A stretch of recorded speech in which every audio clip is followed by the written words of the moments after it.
Patricia Dick, अंक 14। तापस मुझे उसी होटल में लेकर आया जहां एक बार पहले भी हम बैठ चुके थे। आज पुनः होटल में तापस की खूब खातिरदारी हुई। तापस ने होटल के मैनेजर से मुझे मिलाते हुए कहा, मिस्टर थॉमस, ये हैं गोपाल कृष्ण मिश्रा। इन्हें हमारा अभिन्न ही समझिए। मेरी गैर मौजूदगी में भी अगर ये यहां आए तो इन्हें वही ट्रीटमेंट मिलना चाहिए जो मुझे मिलता है। मैनेजर ने कहा, ऑल राइट सर। थॉमस को हमारे खाने पीने के बारे में पूरी जानकारी थी। उसने एक वेटर को ऑर्डर देकर हमें मैडम के रूम में पहुंचवा दिया। कुछ ही क्षणों में वेटर्स ने हमारे ड्रिंक्स और स्टार्टर्स सर्व कर दिए और तापस गिलास उठाकर चीयर्स करता हुआ बोला, देखो मित्र, अब तो मौका भी है, माहौल भी। शुरू करो अपनी दास्ताने मोहब्बत। मैंने एक लंबा सिप लेते हुए कहा, तापस, हर आदमी की सफलता के पीछे किसी नारी का हाथ होता है। मेरी सफलता के पीछे भी एक नारी का हाथ है। यह कहने में मुझे कोई संकोच नहीं है। तापस आश्चर्यचकित होकर कहने लगा, अरे, आपने तो बताया ही नहीं कि आप शादीशुदा हैं। मुबारक हो, आपको इतनी अच्छी पत्नी मिली जिसने आपको सफलता की ऊंचाइयों पर पहुंचा दिया है। तापस की बात सुनकर मेरे मन में सहसा ही भवानी की मूरत तैर आई। वही तो थी मेरे जीवन की वास्तविक प्रेरणा, मुझे यहां तक पहुंचाने वाली मेरी सखी, मेरी प्रिय पत्नी। किंतु आज वो केवल एक स्मृति भर रह गई है। मैं सोचने लगा कि मानवीय संबंधों की श्रृंखला कितनी सुदृढ़ होती है।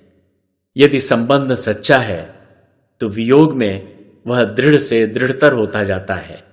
प्रेम में नित नए रंग का निखार आता है।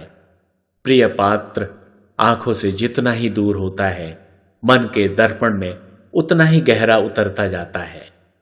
भवानी वर्षों से मुझसे दूर होने पर भी मुझसे अभिन्न बनी हुई है। मुझे सोच में डूबा देख तापस ने कहा, अरे मित्र, आप बैठे बैठे कहां खो गए? भाई साहब, हम यहां गपशप करने और विस्की पीने आए हैं। विस्की का गिलास हाथ में है और प्रेम कथा सुनने वाला रसिक श्रोता आपके सामने। सुना डाली हमारी भाभी जी की कथा, कैसे आपकी उनसे भेंट हुई और कैसे प्यार परवान चढ़ा, वगैरह वगैरह। तापस की बात पर मैंने गंभीरता से कहा, मेरी प्रेम कथा इतनी दिलचस्प और मनोरंजक नहीं है तापस कि तुम्हें उसमें किसी रोमांटिक फिल्म का आनंद मिले। सच पूछो तो ये एक दर्द भरी कथा है जिसकी नायिका कथा के पहले ही चरण में नायक के जीवन से दूर चली जाती है और उसके बाद नायक उसे खोजता रह जाता है। तुम्हारा मतलब है तुम जिसे प्यार करते थे उसे पा नहीं सके? तापस ने पूछा।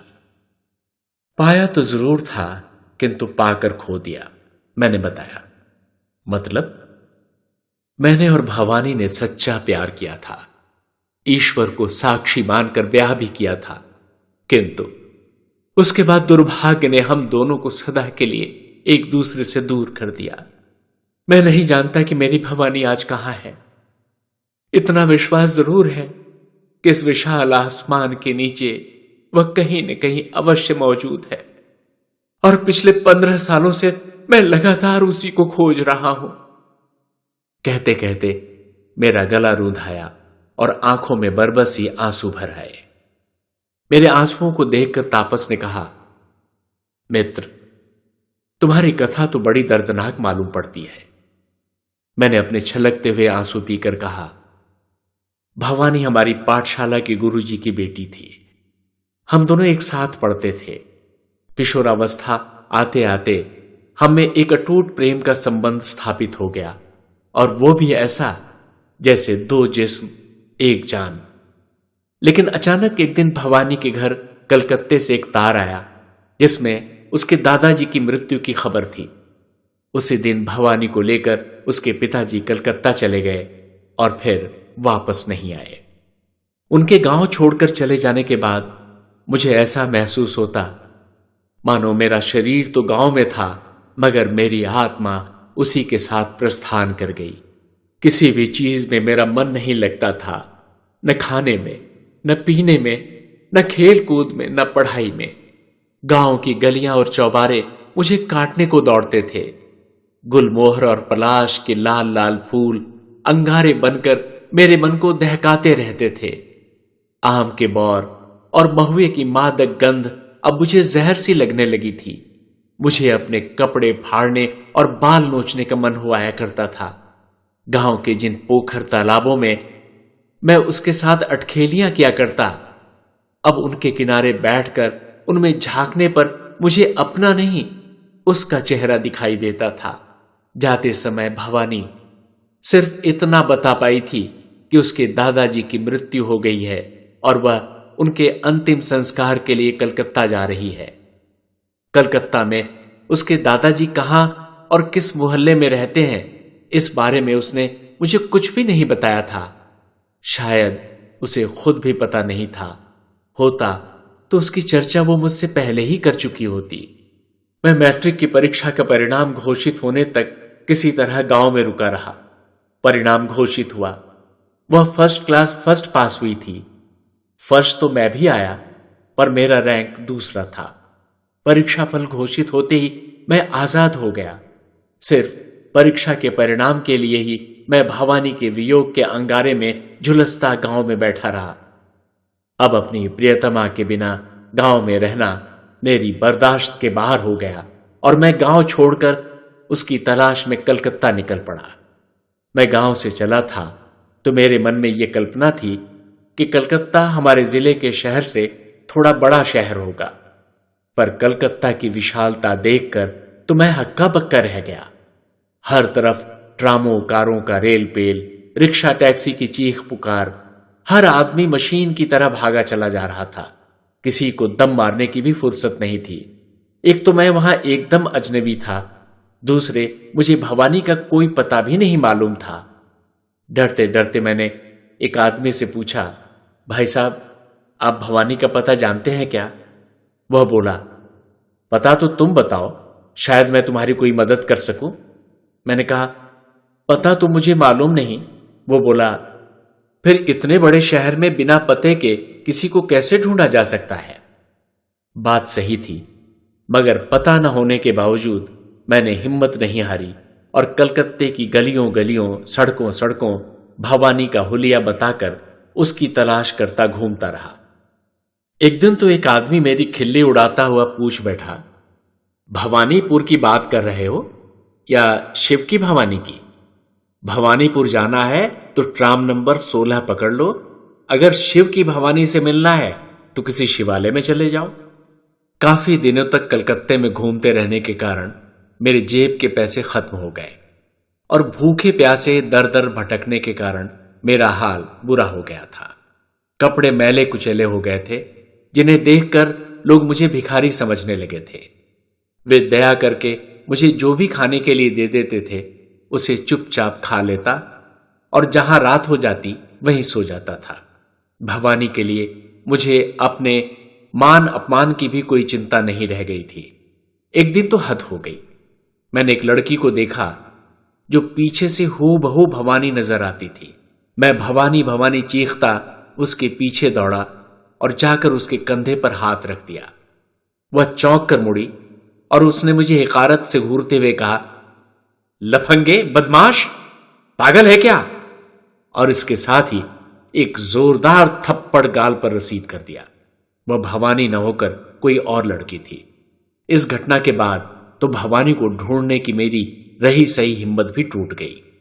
मैं दम लेने के लिए एक मैदान के एक पेड़ के नीचे थका हारा बैठ गया। पेड़ के तने से पीठ टिकाकर मैं निढाल बैठा पूरे हालात के बारे में सोच रहा था। थकान के मारे न जाने कब मुझे झपकी लग गई और लगा भवानी मेरे पास खड़ी प्यार से मेरा सर सहलाते हुए कह रही थी, सुनील, तुमने बहुत दिनों से अपनी प्रेम वाली वो कविता नहीं सुनाई। आज उसे सुनने का बड़ा मन कर रहा है, सुनाओ ना। मैं हड़बड़ा कर झटके से उठ बैठा। बड़ी हसरत से चारों ओर नजर दौड़ाते हुए भवानी को खोजने लगा, पर दूर दूर तक वहां बस एक वीरान मैदान पसरा हुआ था, जहां भवानी का कहीं नामो निशान तक नहीं था। मैं मन ही मन कह उठा, भवानी, इतनी कम उम्र में ही तुम प्रेम का सागर कैसे बन बैठी थी कि मैं तुम्हारे प्रेम की एक बूंद पाने के लिए एक भिखारी की तरह कलकत्ते की सड़कों पर घूमता फिर रहा हूं। अरे भवानी, तुम्हारे लिए तो मैं कुछ भी कर गुजरने के लिए तैयार हूं, फिर भला कविता सुनने की तुम्हारी इच्छा क्यों नहीं पूरी करूंगा। और मैं गा उठा, कहती है मेरी प्रिया मुझे, तुम प्रेम पे पुस्तक लिख डालो, है प्यार इबादत पूजा क्यों, ये महाग्रंथ तुम लिख डालो। महिवाल का तुम इतिहास लिखो, वो प्यार में क्या क्या कर गुजरा, कुर्बान हुई सोहनी जहां, सब आशिक करते हैं मुजरा। दरिया चिन्हाब की लहरों पर एक प्रेम कथा फिर लिख डालो, एक प्रेम पे पुस्तक लिख डालो। क्या गजब दीवाना था मजनू, कहता फिरता लैला लैला। लैला में मजनू मजनू था, मजनू में थी लैला लैला। तो जिस्म थे उनके जान एक, ये सच्चा किस्सा लिख डालो, एक प्रेम पे पुस्तक लिख डालो। फरहाद का पागलपन लिख दो, पर्वत पर नहर बनाता था, हर पत्थर के सीने में वो अपनी शीरी को पाता था। थी अजब मोहब्बत दोनों में, वो प्यार का आलम लिख डालो, एक प्रेम पे पुस्तक लिख डालो। कहती है मेरी प्रिया मुझे, तुम प्रेम पे पुस्तक लिख डालो, एक प्रेम पे पुस्तक लिख डालो। भवानी की याद में तन्मय होकर मैं आंखें बंद किए इस तरह गा रहा था कि अपने इर्द गिर्द चलने वाले किसी भी क्रियाकलाप का मुझे कोई भान नहीं था। मुझे मालूम ही नहीं पड़ा कि मेरा वह दर्द भरा गीत सुनकर मेरे चारों ओर सैकड़ों लोगों का मजमा लग चुका था। गीत समाप्त कर जब मैंने आंखें खोली तो मेरी आंखों से आंसू बह रहे थे और मेरे चारों ओर इकट्ठे झुंड के झुंड लोग वंस मोर की पुकार करते मुझ पर नोटों और पैसों की बारिश कर रहे थे। उन सब के अनुरोध पर भी मैं चुपचाप बैठा रहा, क्योंकि न तो मुझे पैसों में रुचि थी न गाने में। वह तो मेरी भवानी की फरमाइश थी, जिसे पूरा करने के लिए मैंने अपने दिल का दर्द गाने के रूप में व्यक्त कर दिया था। मुझे दोबारा कुछ न गाता देख मेरे इर्द गिर्द इकट्ठे तमाशबीन धीरे धीरे तितर बितर होने लगे। केवल एक अधेड़ सा प्रबुद्ध व्यक्ति वहां रुका रहा। उसने मेरे चारों ओर बिखरी रकम बटोर कर इकट्ठी की और मेरे हाथ पर रखते हुए बोला, बेटा, तुम्हारी आवाज में इतना दर्द कहां से आया? लगता है इतनी कम उम्र में ही तुमने दिल पर बड़ी चोट खाई है। कुछ मुझे भी बताओ, शायद मैं तुम्हारी मदद कर सकूं। उसकी सहानुभूतिपूर्ण बातें सुनकर मेरा दिल और भी भर आया और मैंने उसे भवानी के बारे में बताकर उसका पता ठिकाना जानना चाहा। इस पर वह मुझे हमदर्दी से समझाते हुए कहने लगा, बेटा, कलकत्ता एक महानगर है। यहां लाखों लोग रहते हैं। बिना पते के तुम उनके बीच अपनी भवानी को कैसे ढूंढ पाओगे? शायद बिना पते के वह तुम्हें कभी न मिले।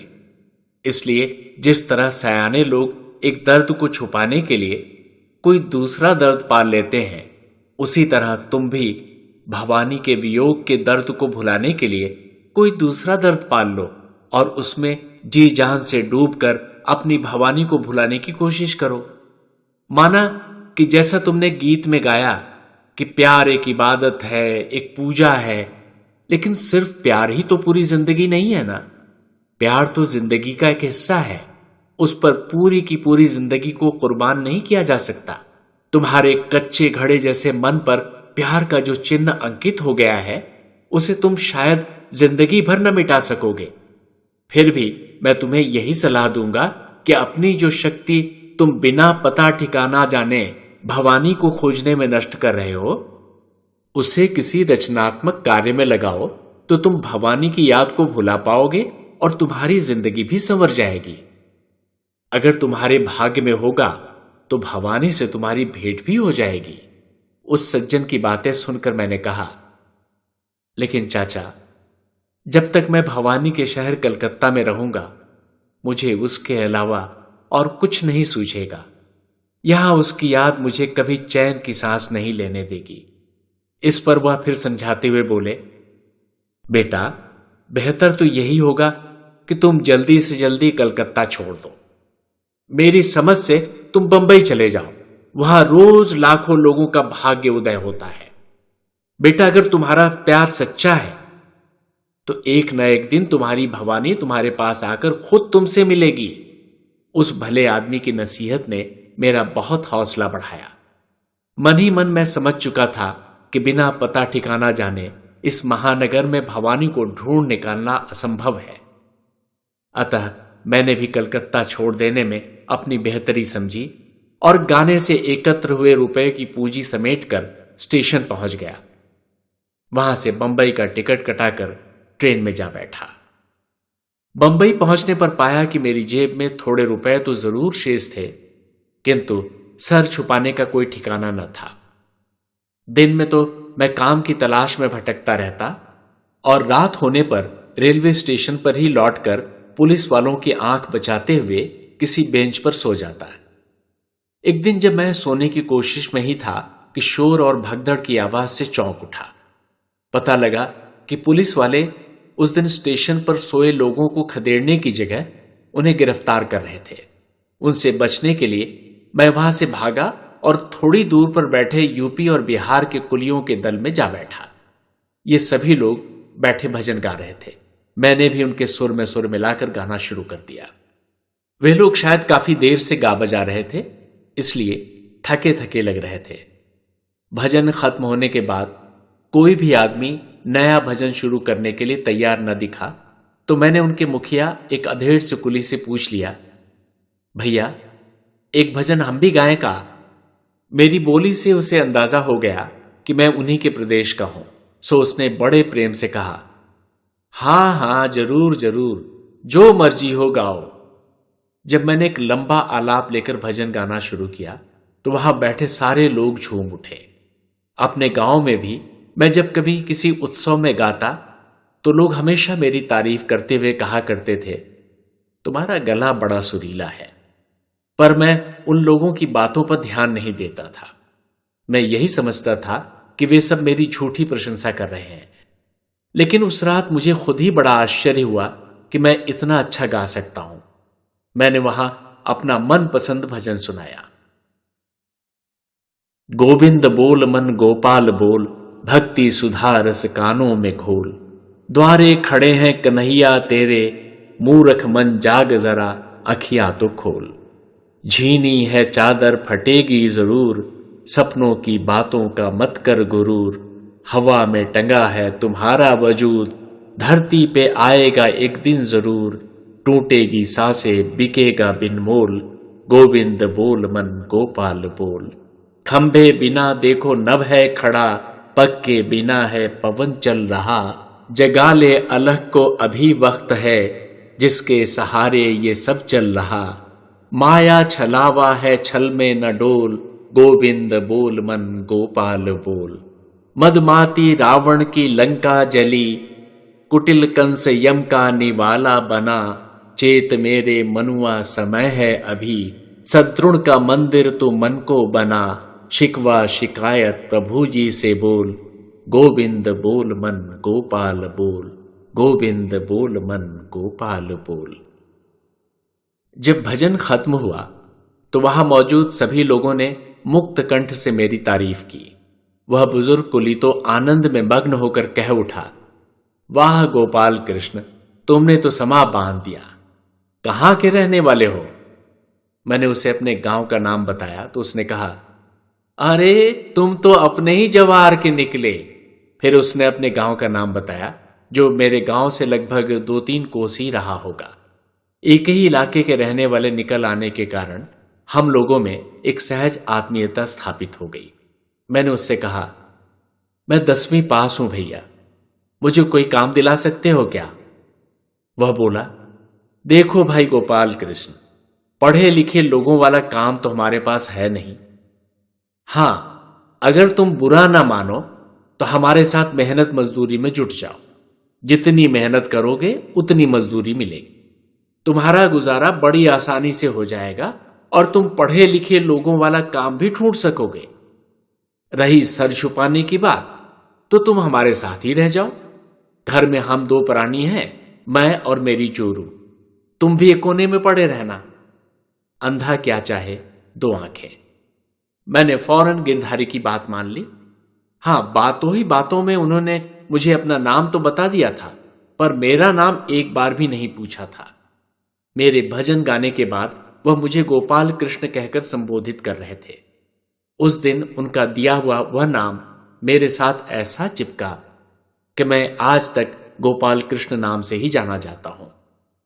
दूसरे ही दिन से मैं गिरधारी भैया के साथ मेहनत मजदूरी में जुट गया। मेरी कमाई अच्छी खासी होती थी और मैं सारे के सारे पैसे गिरधारी भैया को ही दे दिया करता था। मैं दिन भर जी तोड़ मेहनत करता और रात को लंबी तान कर सो जाया करता। कलकत्ते वाले भले मानुष की बात सच ही निकली थी। इस जी तोड़ मेहनत के बाद भवानी की याद के लिए मेरे पास समय ही नहीं बचता था। सब कुछ ठीक ठाक चल रहा था। घर में गिरधारी भैया की पत्नी भी मुझे अपने सगे देवर की भांति स्नेह करती थी और मेरा जरूरत से ज्यादा ध्यान रखती थी। अगर गिरधारी भैया की दाल में वे 1 चम्मच घी डालती तो मेरी दाल में 2 चम्मच। एक दिन मैंने मजाक में पूछ ही लिया, भौजी, हमारी दाल में तो तुम इतना सारा घी डालती हो, फिर भैया की दाल में क्यों नहीं? इस पर भौजी भी हंस पड़ी और बोली, तुम्हारे भैया बुढ़ा गए हैं, ज्यादा घी पचा नहीं पाएंगे, मगर तुम तो जवान हो, अभी घी नहीं खाओगे तो शादी के बाद जोरू को कैसे संभालोगे? उनकी इस ठिठोली पर मैं झेप गया, परंतु गिरधारी भैया बिना कोई प्रतिक्रिया व्यक्त किए चुपचाप खाना खाते रहे। मुझे अक्सर ऐसा लगता मानो गिरधारी भैया भौजी से डरते हैं। भौजी की किसी भी बात का विरोध करने की हिम्मत जैसे उनमें थी ही नहीं। यूं तो वे हट्टे कट्टे थे, किंतु बूढ़े हो चले थे। भौजी उम्र में भैया से बहुत छोटी थी और देखने में उनकी पत्नी नहीं बेटी जैसी दिखती थी। वे यौवन के शिखर पर खड़ी तेज तर्रार स्वभाव की महिला थी। बनाव श्रृंगार का उन्हें बड़ा चाव था। मैं भाभी को मां समान मानने के संस्कारों में पला बढ़ा किशोर था। सो भौजी के सामने सदा नजरें नीची करके बातें करता। भौजी इसे मेरा शर्मीलापन मानकर हंसती और जब तब गिरधारी भैया के सामने ही मेरे भोले लल्ला कहकर मेरे गालों में चुटकियां काट लेती। वे जब भी मेरे निकट बैठती सदा सट कर बैठती थी, फिर चाहे वहां ढेर सारी जगह खाली क्यों ना हो। मेरी बगल से गुजरते हुए वे जानबूझकर अपना शरीर मेरे शरीर से रगड़ कर जाती और फिर अर्थपूर्ण ढंग से मुझे देखकर मुस्कुरा देती थी। भौजी का यह व्यवहार मुझे बड़ा विचित्र लगता था। काफी समय तक तो मैं इसे देवर भाभी के बीच का मधुर परिहास मानकर अनदेखा करता रहा, किंतु जब पाया कि भौजी की उच्छृंखलताएं बढ़ती ही जा रही हैं, तो मैंने एकांत में उनके सामने पढ़ना ही बंद कर दिया। मैं घर पर कम से कम रहने का प्रयास करता और अपना ज्यादातर समय स्टेशन पर कुलियों के साथ बिताता। इसमें अन्य कुलियों से भी ज्यादा कमा लेता था। एक दिन स्टेशन पर एक गाड़ी से बहुत संभ्रांत दिखने वाले एक दंपति उतरे। उनके पास सामान जरूरत से ज्यादा थे। ऐसा प्रतीत हो रहा था जैसे वे अपनी सारी घर गृहस्थी उठाकर बंबई में बसने आ गए हों। उनका ढेर सारा सामान देखकर कुलियों की आंखों में चमक आ गई और जैसा कि वे लंबी चौड़ी रकम ऐंठने के लिए ऐसे पैसेंजरों के साथ किया करते हैं, उन्हें अनाप शनाप ढुलाई बताने लगे। कुलियों की नाजायज मांगे सुनकर उन महाशय ने बड़ी शालीनता से कहा, देखो भाई, मैं एक शिक्षक हूं। तुम्हें मैं इंसान की मजबूरी का गलत फायदा उठाने की शिक्षा नहीं दूंगा। यह मेरे सिद्धांत के विरुद्ध है। सारा सामान भले ही हम दोनों को उठाना पड़े, किंतु मैं नाजायज मजदूरी नहीं दूंगा। हां, जायज मजदूरी मांगो तो मैं देने को तैयार हूं। उन सारे कुलियों के बीच एक मैं ही पढ़ा लिखा था और शिक्षक के पद की गरिमा को समझता था। कुलियों का यह व्यवहार मुझे जरा भी न भाया। मैंने गिरधारी भैया के पास जाकर पूछा, भैया, अगर मैं शिक्षक महोदय की मदद कर दूं तो आप लोगों को कोई एतराज तो नहीं होगा? प्रत्युत्तर में गिरधारी भैया ने अनमने ढंग से उत्तर दिया, ऐतराज कैसा, लेकिन कम मजदूरी लेकर काम करने से तुम्हें ही नुकसान होगा। मैंने कहा, ठीक है, अपना नुकसान मैं झेल लूंगा। यह कहकर मैं उन भद्र पुरुष के पास जाकर बोला, लाइए सर, मैं आपका सामान उठाए देता हूं, आप जो भी उचित समझे मुझे दे दीजिएगा। मेरी बात सुनकर उन्होंने मुझे सर से पांव तक देखा, फिर मुस्कुराकर बोले, शाबाश बेटे, लो उठा लो सामान। मैंने उनका सामान उठाया, कुछ सामान उन्होंने भी उठाया। इस तरह 2-3 फेरों में उनका पूरा सामान स्टेशन के बाहर पहुंच गया। उन पति पत्नी की बातें सुनकर मुझे पता लगा कि वे उत्तर प्रदेश से यहां किसी इंजीनियरिंग कॉलेज के प्रिंसिपल बनकर आए हैं। उन्हें रिसीव करने उनके कॉलेज का एक व्यक्ति भी आया हुआ था। सारा सामान बाहर खड़ी गाड़ी में लोड हो जाने के बाद उन्होंने उस आदमी से पूछा, वहां सामान उतारने के लिए कोई आदमी तो मिल जाएगा ना? इस पर उस व्यक्ति ने गोलमोल सा उत्तर दिया, वहीं पहुंचकर देखना पड़ेगा सर। यह सुनकर प्रिंसिपल साहब चिंतित हो उठे। तब मैंने उनसे कहा, सर, अगर आप आज्ञा दें तो मैं आपके साथ चलकर सामान को उतार भी दूं। मेरी बात पर उन्होंने एक क्षण सोचा और बोले, हां, यह ठीक रहेगा, चलो बैठो गाड़ी में, मैं तुम्हें लौटने का भाड़ा भी दे दूंगा। मैं जाकर गाड़ी में बैठ गया। उनके घर पहुंचकर मैंने सारा सामान गाड़ी से उतारकर उनकी इच्छानुसार घर में सजा दिया। यह सब करने कराने में पूरा दिन बीत गया था। काम पूरा होने पर मैंने लौटने की इजाजत मांगी तो प्रिंसिपल साहब बोले, बहुत देर से काम में जुटे हुए हो बेटा, चाय वाय पी कर जाना।